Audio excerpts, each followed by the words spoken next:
MacDonald had a We're not doing farm. this again. Please. No. E-I-E-I-O. No. I got farther this time, guys. Welcome to the second episode of F This Farm.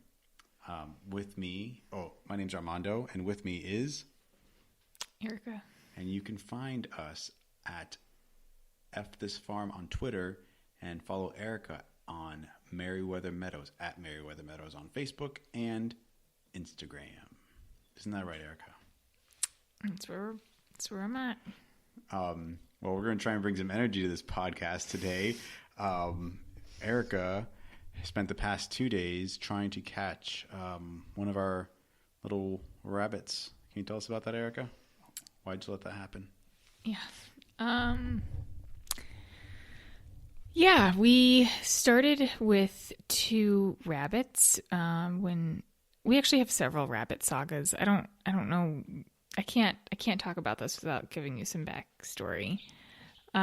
2 years ago, I was looking for a rabbit to add to our little house in Wilmington, North Carolina, so that we could collect their poop and add it to our garden. It's an instant sort of fertilizer. It doesn't need to be composted, unlike chicken poop and cow poop. Rabbit poop you can just put right on your plants, and they can. We found that our dogs also loved to eat it. But I ended up getting a free rabbit off of Craigslist. Blicky was her name. And I was pretty insistent on keeping it outside, and I had it in a rabbit run that we had made, like a little rabbit tractor that we could move around the yard so she could eat grass. And unfortunately, she got out of her rabbit tractor one day and taken away by some sort of bird of prey. I didn't see it happen. Could have been a hawk. It could have been an owl. But we were gone for a few hours. We came home and she was not in her rabbit run. And I hoped very much that we would find her hiding under the shed or under our canoes or something out back. And we did not. We did find her. Whatever carried her away did not carry her very far. It dropped her about 30 yards across the street from our house. And she was dead in the road. In the middle of the road. Yeah, she died. She definitely died. It's one of the most traumatic moments in my life. It's absolutely horrible. Armando actually found her body. He literally said, "I found her," and I had a rush of joy and excitement, and got to where he was standing and. I tried to tell her, no, don't get excited. Yeah, no. She had puncture wounds in her back from, okay.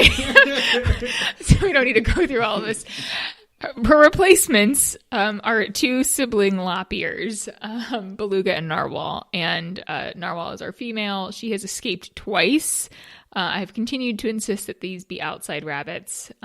They are currently living with our chickens. And we let them out of the chicken coop every day so that they can run around in 100 square feet of electrified, fenced-in area. And Armando did me the very generous favor while I was fervently writing my thesis in its final hours. He decided he was going to very chivalrously take care of the chickens and rabbits, and he let them out for me. He did not electrify the fence. And because it was buttons frozen. No, I couldn't turn the button on. That's an excuse. And he also did not prop open the chicken coop door. So they could not get back in the coop when it started snowing profusely within an hour of him letting them out. And when I went to check on them, to double check his work about an hour and a half later, Narwhal was missing. Fast forward, she was found under the shed that she lives in and did not want to leave for several days. 3 days. 3 days. It took us 3 days to get this rabbit out from underneath the chicken coop. And we just did that with a live trap. We did not just do that with a live trap. We put a 50-foot hose under there and tried to scare her out. We got a snake that you clear a sink drain with and tried to flush her out. We tried to push her out with sticks. We spent an ungodly amount of time out there trying to get this rabbit from underneath the shed where she was stuck. And eventually, she ended up coming out on her own and Sheer hunger. running into the live trap, and we successfully caught her, and she's been reunited with her brother, and they are very happy and incestuous. It's been great. Fun fact, rabbits are like cats, and they poop in a litter box. So I think it's pretty cool. If you don't think that's interesting, I don't know what to tell you, but they can be trained to poop in a litter box. And they live with our chickens, and they live happily together. I just think it's kind of cool. We haven't surveyed them on this. They seem happy. There's been no bloodshed, so no, none at all. So that's what our week was mostly about. But it's also maple season. Yes, Armando is enthusiastically sugaring. You want to talk about what you've been doing? Yeah. So we made a huge fudge up and did not mark any maple trees. This is our first time in the Northeast during maple season, and the best time to know what is a maple tree is to check them in the fall when their leaves are changing. Well, we didn't do that. Or just when they have leaves in general. Mm-hmm. You can identify plants a lot easier based on their leaves. Yeah, and sugar maples are the ones you want because they produce the most maple. We did not mark them, so we have been trying to identify them through bark alone. And it's been a process, but some good things to know if you're looking for a maple tree is that without using their leaves is you're looking at their bark and seeing if it's how do you say, like a peeling paint almost? So not too deep, but like the coat is just kind of coming off. Is that about right? Am I saying that right, Erica? I have no idea. She's the one that identified 4 of the 7, and the other 2 I just guessed. So tell us, how did you identify them? I guess like it. That's just a strange thing to describe. Compared to other trees, it kind of looks like peeling paint. Right, there's like big indentations that isn't peeling on some trees. Then there's no indentation. It's just sort of flat trees. The moral is that just do it when they have leaves on it, so you don't have to do this. You don't have to look at their bark. Yeah, it's not the best way to. It's not the most time efficient way of identifying maple trees. You won't be drilling holes into trees that you have no business drilling into. Sure. Okay. So another thing you should know is you shouldn't drill into a tree it's under 12 inches, or else you will kill it. So 12 inches in circumference, diameter, the actual diameter of it. The easiest way to do it is get like a measuring tape and just measure the diameter. There's other ways of doing it, but that's the fastest way. It's just measuring with a measuring tape. And drill a hole. And the crazy thing is... Depth of the hole. Depth of the hole should be 2 inches deep. And check it every day. I'm just going through everything I've been doing the past couple of days. You actually did something kind of clever to figure that out. I wouldn't have done this, but to know that he drilled 2 inches and not more than 2 inches, he measured it on the drill bit first and then taped 2 inches down on the drill bit. So when he's drilling, when he hits that tape, he knows to stop. And I don't know that I would have spent a lot longer trying to figure out how to make sure not to drill more than 2 inches than you did. I thought that was pretty sharp. Yeah, it's one of those few sharp things that I did. I was going to make a joke, but I couldn't come up with it. But I was like, insert joke here, but I just couldn't put it together. So every day you check the maple syrup, and the most interesting thing that I found, and I couldn't find this online, I talked to a couple of old guys at a couple of hardware shops, is... he's been to many of them this week. Yeah. You can only store maple syrup sap from a maple tree for a week usually, but since it's so early in fall, spring/winter, you can still store it outside for 2 to 3 weeks without a problem because the temperatures haven't risen too much. We started freezing ours because we are not producing enough to boil down, and it boils down forever. Go through the process. I mean, but yeah, it comes out of the tree. It doesn't look like maple syrup, right? Like I think I used to think when First of all, I thought maple syrup came from corn, and when I realized that it wasn't just corn syrup. Some do, I guess. Yeah, I thought all maple syrup was literally corn syrup with maple flavoring. But yeah, it doesn't come out of the tree looking like, brown, delicious, sticky pancake juice. That's how we're going to market it. The best pancake juice you've ever tasted. Yeah, it looks like water, actually.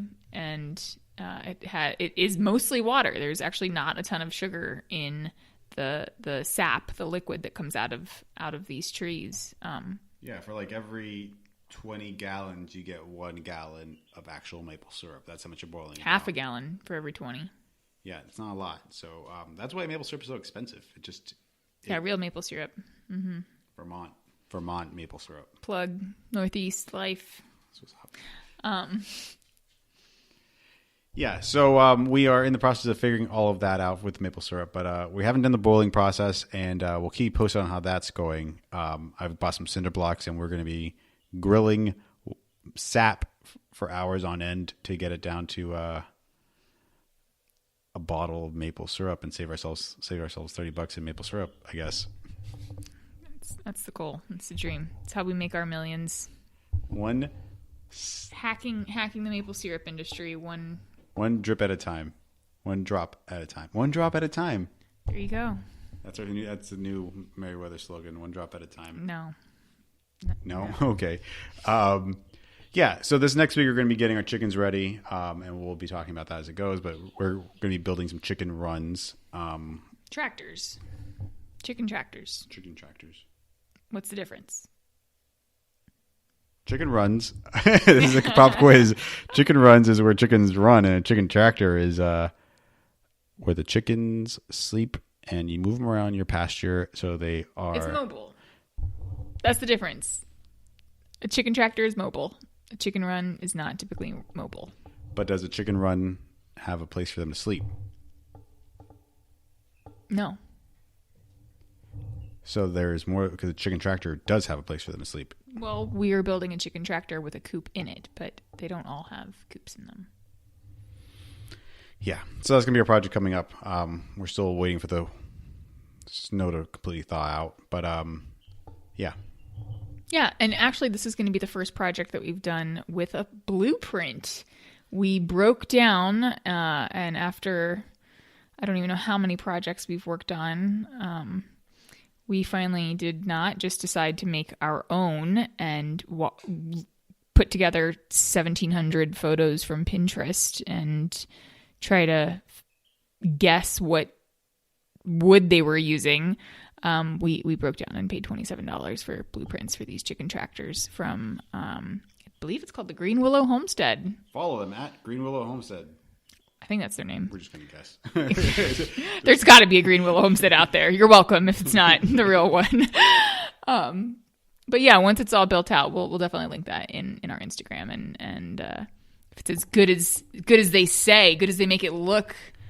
I mean, we're only doing this because we want to Instagram, and some of my other projects don't come out as nice if I'm not using. No, we're doing this because we don't want to collapse and kill the $300 worth of birds that we just purchased, which is exactly what the other chicken tractor that you built would have done, which is why we disassembled it the same day. It wasn't the same day. We actually never tried it out, but it definitely wasn't a good idea. We didn't try it out because it was incredibly unsafe and unstable. And after the Blicky incident, I wasn't taking any more chances. All right. I'm not good at building A-frame. I'm still working on my A-frame game, which is shocking considering my skills. That's what this chicken tractor is. It is an A-frame build. So for those of you that don't know what that is, put the tips of your fingers together on both hands. That is an A-frame. Thanks, Erica. All right. I think that's going to do it for our episode. I know it was a little short, but things are still coming together here in winter, so we don't have a lot to talk about. A lot of our our little plants have died. We added too much heat to their. She did. She let our plants die. Let this be a confessional, Armando. Go on. Maybe you'll get forgiveness. So, dear God, I brought my plants upstairs to stay near Erica because it was warmer.